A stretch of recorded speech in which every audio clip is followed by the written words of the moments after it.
Winning time. The rise of the Lakers dynasty Season 2 slowly builds up to a long-awaited confrontation with bitter rivals Boston Celtics. And the show's finale delivers on the promised clash of the Titans as the two teams face off in the 1984 NBA Finals. All the pain, sweat, blood, and tears are put to the test as the age-old rivalry is reignited on the biggest stage of basketball.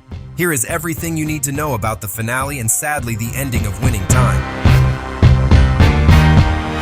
The Season 2 finale, titled What Is and What Should Never Be, opens after the Lakers' victory in the 1984 NBA Finals Series' first game against bitter rivals Boston Celtics. And the Los Angeles Lakers have taken Game 1 in Boston, behind 18 points from Magic Johnson. After winning in Boston's home yard, the Lakers are forced to escape from the stadium. A group of hostile Celtics supporters chases after them in a scene that continues the flash-forward moment from the Season 2 premiere. Hey, we got this shit in the bag. Let's go. Get us the fuck out of here. In reality, this sequence, while entertaining and true to the passionate rivalry between the Lakers and Celtics, is not actually factual considering that many of the Celtics fans left the Boston Garden before the final buzzer sounded.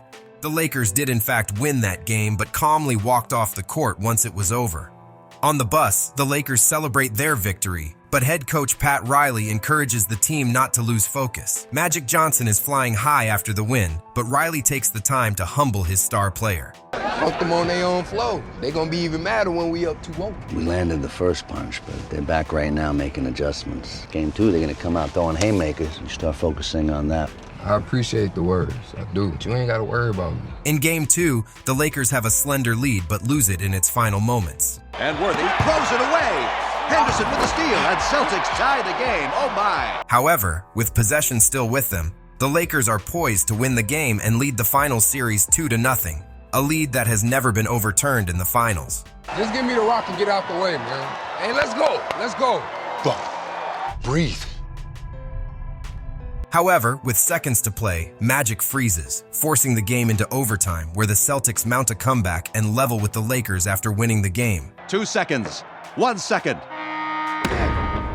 And they don't get it off. The show depiction of the final moments of Game 2 is nearly identical to the actual television broadcast. Magic seemingly froze or lost track of the game clock during the last seconds of the fourth quarter, failing to pass to an open Kareem in the paint and dribbling around for roughly 11 seconds before making a move. With just 1 second left in regulation, Magic passed to his teammate at the top of the key, who took a jump shot that got blocked by Celtics forward Kevin McHale long after the final buzzer sounded. Magic Johnson keeps looking inside. 1 second, and they don't get it off. The Lakers don't get a shot off. The scene was essentially a picture-perfect reenactment of Magic's blunder that would be hard to believe if it weren't true. Meanwhile, Jerry Buss struggles with a lawsuit filed by his ex-wife, Honey Kaplan.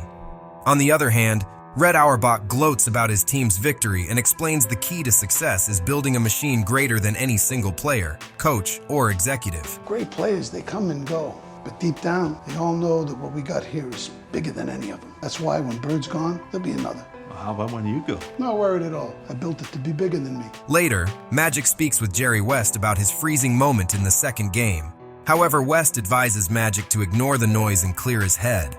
Like Riley, West reminds Magic that it takes more than one player to win and uses his personal poor record against the Celtics as an example. My 6 finals, I was just as good as Russell. But every single time, shit broke his way. But you see, Bill, he had a way of making those no-names contribute, whereas me, I was too busy focused on me. And that was my mistake. Is that gonna be yours? The Lakers return to the final series more determined and secure a win in the third game. It's now Magic, nothing left to do but cheer his teammates on, having set a finals record 21 assists. He's something else, huh? Unbelievable. Magic's record of 21 assists in Game 3 of the 1984 NBA Finals still stands to this day. In fact, Magic also racked up 20 assists in 2 other NBA Finals appearances in 1987 against the Celtics and in 1991 against Michael Jordan's Chicago Bulls. The loss rattles Larry Bird, who points out his teammates' lack of dedication as the reason for Celtics' poor performances. We played like sissies. You see Magic out there slapping high fives, going behind his back. I think at some point someone will try to put a stop to it. How do you fix that, Larry? Get 12 heart transplants. In reality, Bird did say the Celtics played like sissies. By Larry legend, Boston were a team that plays with heart and soul, and that game their heart wasn't there. I know what you called us. I called all of us. You call. He said we played like a bunch of sissies. Is exactly what he said. We, not you. I didn't say that you. Whoa. I meant you, but somehow it just came out we. They had us down 38. Remember we kept sitting there running too fast for them? We can't catch them. We can't catch them. Elsewhere, Bus meets Honey and tries to apologize, but Honey sues Bus for almost every penny he has. Claire Rothman tells Bus about the groundbreaking new television rights deal that would net the Lakers a lot more money each season. Tell me $100 million. No, $1 million a team. And with finals making record ratings, I think we're going to wind up having a quarter of our games on national television. However, Bus explains the legal situation that could lead to him losing the rights to the Forum and the Lakers. Marrying a girl you barely know, that's dumb. I promise I'm gonna work it out. I'm gonna work it out. In Game 4, it is business as usual for the Lakers as they are leading the scoring. However, the aggressive play of the Celtics disbalances the Lakers, and they lose focus, leading to a loss.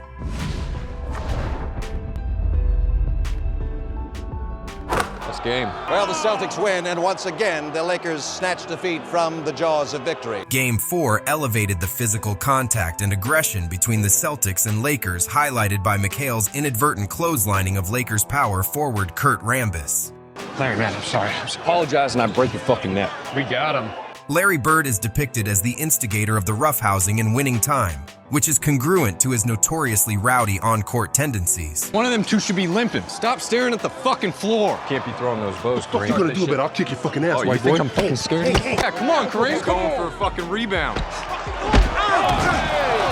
This is our game now. All the moments of physicality depicted in the Winning Time Season 2, Episode 7 did actually happen, including Bird's hip check on the Lakers' Michael Cooper into the crowd and Kareem's face-to-face scuffle with Bird after a dead ball whistle. I can remember going in that game, we always said we got to do whatever we can do to win this basketball game, because if we don't win this one, it's over. Bird's fearlessness was solidified after he hit a turnaround fadeaway jumper in Magic's face with 16 seconds left, putting Game 4 on ice. After the game, Riley destroys a random office in frustration, but as he gets himself together, he raises the Lakers' spirit, reminding them that the Celtics are out of tricks to beat them. They suckered you. They suckered us. But here's the thing. That was a desperation move. That's the sign of a dying team. But guess what? It's 2-2 now, and we all know there's nothing they can do to stop us. Let's bring it in. Eventually, the Celtics win the 5th game and take a lead in the final series. 15,000 souls in this building and no air conditioning. Did you turn their water back on?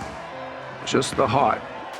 Attaboy. The notoriously non-air-conditioned Boston Garden of the 1980s actually reached an indoor temperature of 97 degrees Fahrenheit during the Celtics' Game 5 home win. The most uncomfortable arena that you could ever be in. It had to be 120 degrees in there. The brief shot in Winning Time Season 2, Episode 7 of a referee passing out from heat exhaustion on the court is also based on real-life referee Hugh Evans, who was replaced by alternate ref John Vanek during halftime of Game 5 after collapsing from dehydration. The Celtics showered and put on new dry uniforms at halftime as Bird had a lights-out performance of 29 points and 21 rebounds.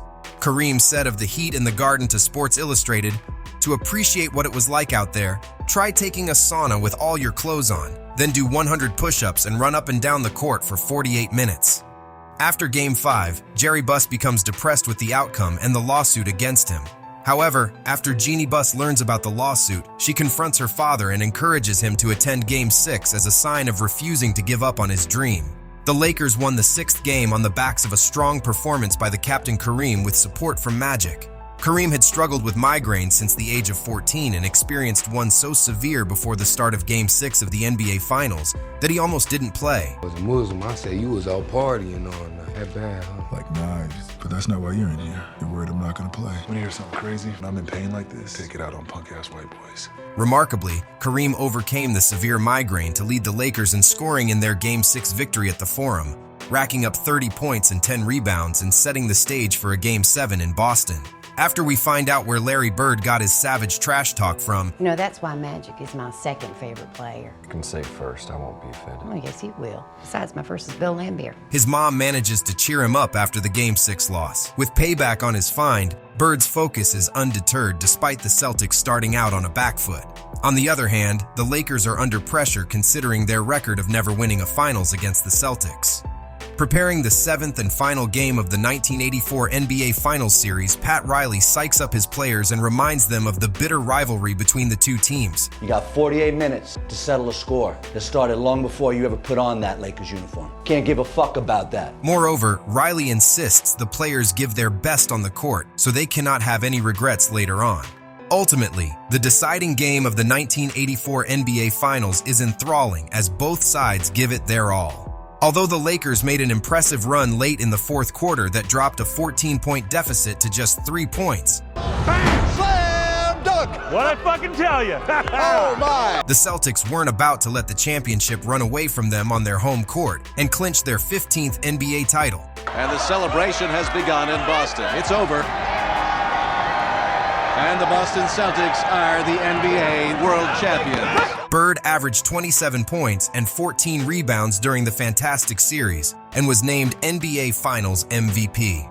Despite a passionate and impressive run by the Showtime Lakers in Winning Time Season 2, they would have to wait another year to win their first NBA title against the Celtics after losing 8 straight championships to Boston between 1959 and 1984. The Season 2 finale deals Jerry Buss a major blow in his desire to turn the Lakers into an unbeatable machine. Buss is hit with a lawsuit by his now ex-wife, Honey Kaplan, but the finale ends without addressing the outcome. Nonetheless, the episode makes it evident that losing the lawsuit would result in Buss losing nearly everything he has built so far with the Lakers. In reality, Buss settled the lawsuit outside the court. However, the series choosing to leave the plot thread unresolved puts an interesting spin on the overall situation of the Lakers, as their dream of a dynasty is on the verge of collapsing entirely. Thus, the ending of Season 2 sets up one of the most exciting and thrilling comeback stories in sporting history that will change the face of basketball for decades to come. Unfortunately, we will not see it unfold via Winning Time, as HBO confirmed that it has canceled the series only moments after the network aired the second season finale.